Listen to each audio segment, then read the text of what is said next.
Nous sommes mardi 7 mai de l'an 2024. Bonjour à tous et bienvenue dans cette session de l'information sur Dabarou TV. Au menu de ce journal, l'Union nationale des médias en ligne du Bénin, UNAMEL Bénin, a organisé une conférence débat le 3 mai dernier dans le cadre de la célébration de la Journée internationale de la liberté de la presse au Bénin. Cet événement a réuni de nombreux acteurs de la presse béninoise autour de la problématique liée à l'environnement et le climat. À suivre en début d'édition. La salle de conférence de l'organisation humanitaire Direct Aid Bénin a célébré en différé la Journée internationale du travail autour du thème « Les procédures disciplinaires dans la relation du travail ». Les responsables de l'organisation et leurs collaborateurs sont allés au-delà d'une simple célébration en invitant un inspecteur du travail qui a exposé les contours de la thématique. Et puis le Paris Saint-Germain reçoit le Borussia Dortmund ce mardi 7 mai en demi-finale de la retour de la Ligue des Champions. Battu mercredi par Dortmund 1-0, le PSG va tenter de renverser la situation pour se qualifier en finale de la Ligue des Champions. On en parle en biais d'édition.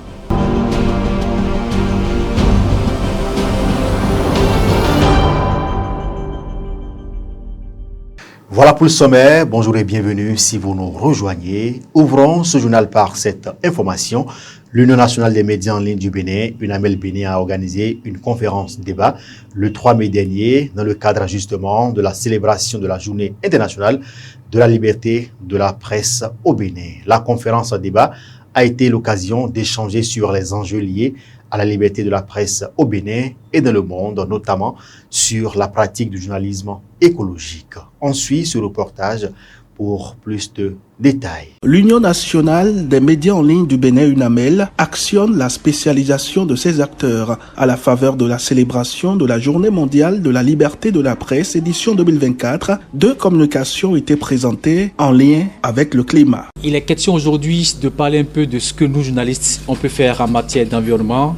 Quel engagement nous, journalistes, on doit avoir pour sauver notre planète Terre. Vous savez, aujourd'hui, quand on parle de changement climatique, de la crise de la biodiversité, de la crise de la pollution, nous, journalistes, on ne s'y met pas aussi fortement comme on l'a constaté au niveau de la politique et d'autres thématiques. Et aujourd'hui, grâce à la Journée internationale de la liberté de la presse, l'UNAMEL a voulu quand même qu'on puisse renforcer un peu la capacité des collègues journalistes qui déjà avaient des rudiments, mais qu'on veut renforcer, les inviter davantage à s'intéresser aux questions liées à l'environnement et à se dire que si chacun joue sa partition, qu'on pourrait sauver notre planète, parce que chacun, autant que nous sommes, nous avons un rôle à jouer en matière de sauvegarde des effets néfastes des changements climatiques. Quand on parle de crise climatique, crise de la biodiversité, nous, journalistes, on avons comme devoir d'informer. Et si nous n'avons pas la bonne information, on ne peut pas former, ou du moins sensibiliser les populations à la base. Vous savez, nos communautés sont la plupart analphabètes et nous sommes comme la lumière pour ces populations qui ne comprennent pas. Si nous on comprend mieux, on pourra donner la bonne information et ces populations pourront mieux se comporter et se protéger contre ces différentes crises qui nous frappent aujourd'hui. L'intérêt aux questions liées à l'environnement reste une démarche personnelle axée sur la culture générale, croit savoir la directrice de Terre à Terre Bénin, l'une des communicatrices. Il est question de montrer aux collègues journalistes que le thème retenu pour la célébration du 3 mai 2024 n'est pas un thème qui s'adresse uniquement aux journalistes spécialistes des questions de l'environnement, mais c'est un thème qui amène la presse dans sa globalité à s'engager à la protection de l'environnement.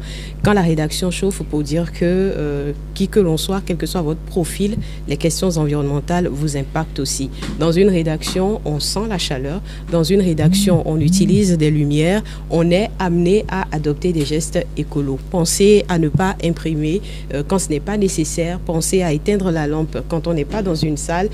Savoir que quand on utilise son climatiseur, on a une empreinte carbone. C'est autant de choses pour amener chaque membre d'une rédaction, chaque journaliste, chaque acteur des médias à prendre conscience et à produire davantage de contenu pour sensibiliser le grand public. Les médias sont importants parce qu'on informe. Et c'est surtout très important de garder à l'esprit qu'il faut informer sans alarmer. On va parler de défis climatiques, mais il ne faut pas parler d'apocalypse non plus. Il faut savoir qu'il est possible de changer la tendance. à travers des actions responsables. Et c'est pour ça d'ailleurs que quand je dis quand la rédaction chauffe, parce que nous devons comprendre que oui, c'est grave si nous continuons avec nos anciennes habitudes, mais en adoptant les gestes éco-responsables, nous pouvons amener l'ensemble de la communauté qui nous suit à changer et à faire en sorte que notre planète se porte mieux. Il est revenu au vice-président de l'UNAMEL Bénin de lancer officiellement les travaux relatifs à la Journée mondiale de la liberté de la presse. L'Union nationale des médias en ligne, qui est donc une association qui rassemble les médias qui interviennent sur le digital, a décidé donc d'organiser cet atelier-là. Atelier au cours duquel nous avons fait appel à 2 spécialistes de questions environnementales pour outiller les journalistes afin qu'ils puissent se spécialiser dans les questions environnementales et pouvoir donner l'information juste afin que cette planète, notre maison commune, nous soit vivable à tous. Nous avons vu l'engouement, nous avons vu l'intérêt que les collègues, les journalistes ont porté donc, à cet atelier. Plusieurs questions ont été adressées donc, aux communicateurs et je pense que c'est ce que nous souhaitons. Nous serons heureux de voir demain le nombre de journalistes spécialistes des questions de l'environnement se multiplier au Bénin afin que les pouvoirs publics soient touchés, afin que les différentes parties prenantes soient touchées pour que certains comportements, à défaut de les éradiquer totalement, et puis enfin puissent diminuer pour que nous ayons un vivre ensemble en matière d'environnement. Une restauration à la béninoise a marqué la fin de la célébration de l'édition 2024 de la Journée mondiale de la liberté de la presse tenue ce 3 mai à l'Institut des métiers de l'audiovisuel ISMA Cotonou sous l'égide de l'Union nationale des médias en ligne du Bénin. Autre volet de l'actualité dans ce journal, les procédures disciplinaires dans la relation du travail. C'est autour de ce thème que l'organisation humanitaire Direct Aid Bénin a célébré en différé la Journée internationale du travail. Les responsables de l'organisation et leurs collaborateurs sont allés au-delà d'une simple célébration en invitant un inspecteur du travail qui a exposé les contours de la thématique. Au cours de cette cérémonie, plusieurs travailleurs de Direct Aid ont reçu des présents, signes d'encouragement et de félicitations pour le dévouement au travail. Reportage. La Journée internationale du travail célébrée en différé par l'organisation Humanité Direct Aid Bénin le vendredi 3 mai 2024 sous le thème les procédures disciplinaires dans la relation du travail. Cette célébration a été l'occasion pour le représentant du personnel de saluer les efforts de l'administration pour l'amélioration des conditions de vie et du travail des agents. En ces mots où les défis économiques sont plus énormes, le personnel de Direct Aid reconnaît et salue les récentes mesures audacieuses prises par Direct Aid qui traduisent son engagement à garantir à chaque employé, quel que soit son rang, des conditions de travail justes et sûres, une rémunération décente, des perspectives pour un avenir meilleur. Cette amélioration des conditions de vie et de travail aura à coup sûr, monsieur le représentant résident, un impact significatif sur la qualité du travail au sein de notre organisation commune. À cette cérémonie solennelle qui a rassemblé responsables administratifs et personnels, l'occasion était propice pour le représentant résident de Direct Aid et son adjoint de s'adresser aux travailleurs. Nous célébrons aujourd'hui en différé la fête internationale du travail. À cette occasion, je voudrais souhaiter à tous les travailleurs en général et à ceux de Direct Aid Bénin, en particulier, une bonne fête. Je voudrais aussi rendre un vibrant hommage à nos compatriotes, travailleurs de tout secteur d'activité qui, par leur intelligence et leur force de travail, ont contribué, continuons de contribuer au développement et à la prospérité de notre institution. Mes félicitations pour les efforts constants et le professionnalisme dont vous avez toujours su faire prouver pour satisfaire au mieux les populations béninoises. Je mesure à sa juste valeur votre labeur quotidien. Au-delà d'une simple réjouissance, les responsables de l'organisation humanitaire d'Aïred Aïbena ont voulu saisir cette opportunité pour entretenir les travailleurs autour du terme, les procédures disciplinaires dans la relation du travail. Et pour la circonstance, un inspecteur du travail a été sollicité. Le contrat de travail qui est un accord de volonté par lequel une personne physique s'engage à mettre son activité professionnelle sous la direction d'une autre personne physique ou morale, moyennant rémunération. Reconnaître et être reconnu au travail, c'est injecter de l'humain dans le travail, a dit Lucie Le Gault. L'administration de Daïred Aïbena est en phase avec cette affirmation, d'où l'initiative de reconnaître les meilleurs employés de l'organisation. Cette reconnaissance témoigne à nous les bénéficiaires de redoubler d'efforts pour les nouveaux défis qui s'imposent à nous. De plus, il faut dire que cette reconnaissance est dédiée à tous les travailleurs, des Daretet, morts ou vivants, qui se sont donnés depuis plusieurs années pour l'épanouissement de notre organisation commune. Sachez une chose, le choix porté sur les lauréats de ces jours n'est pas un fait du hasard. Cela s'explique donc par rapport à leur ponctualité au travail, à la rigueur au travail, à l'engagement qu'ils ont pour la structure. Et non seulement ça, le respect à l'autorité, la collaboration, le travail bien fait. Donc tout ceci témoigne de l'engagement que nous avons et c'est pourquoi nous sommes là aujourd'hui. Daïred Aïd est une organisation internationale à caractère humanitaire, social et de développement fondée en 1981.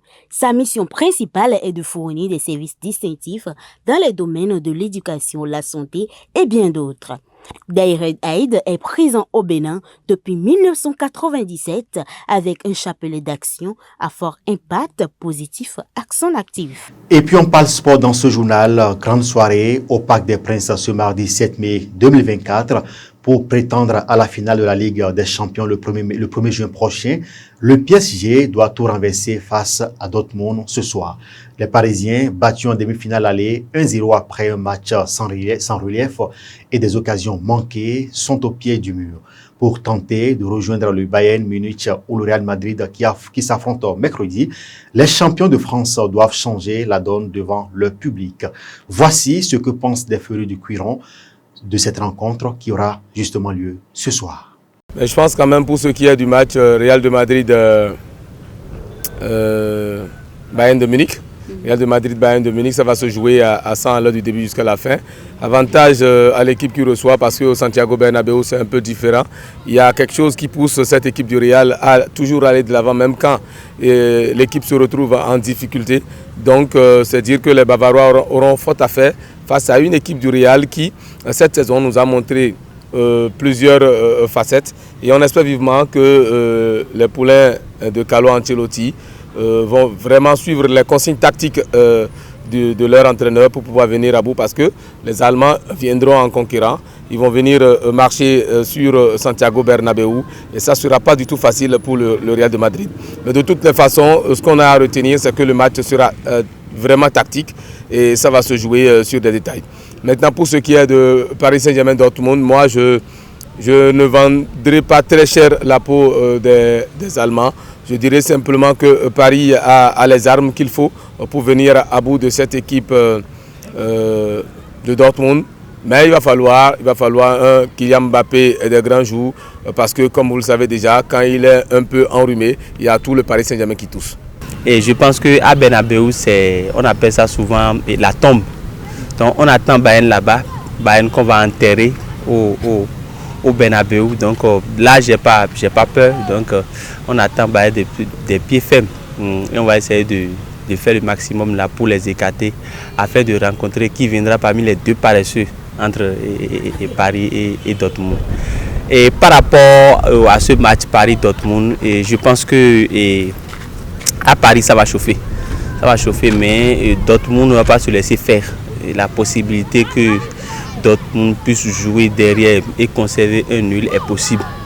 Mais dans le dieu des football, Paris peut submerger et prendre l'ascendant sur le résultat. Parce qu'il y a le grand Mbappé qui est là.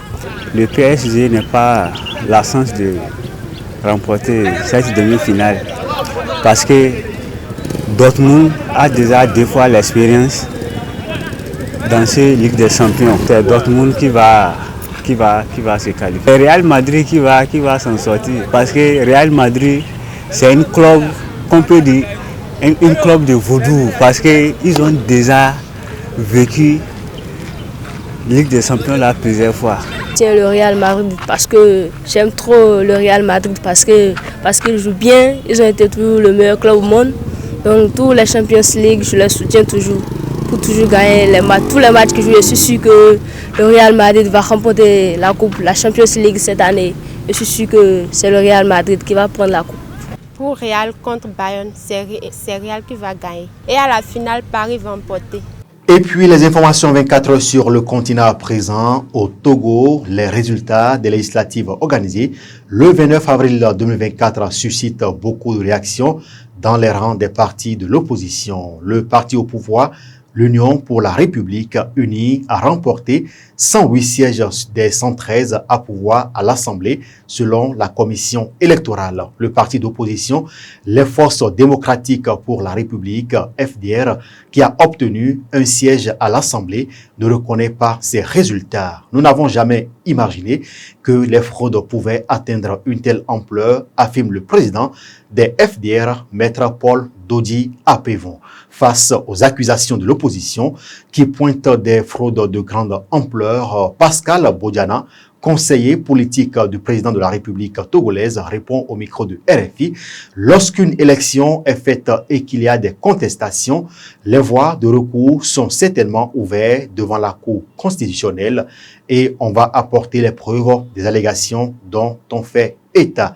Dans tous les cas, moi je pense que les élections ont été faites et tout le monde maintenant peut faire l'analyse des résultats, affirme le conseiller spécial justement du président de la République togolaise. Ce sera tout pour ce journal. Mesdames et messieurs, merci de nous avoir suivis. Merci aux équipes de préparation et de livraison de cette édition. Sabiou Chabiadamou, Romarika Fadiebe, merci et très bon mardi à chacun et à tous.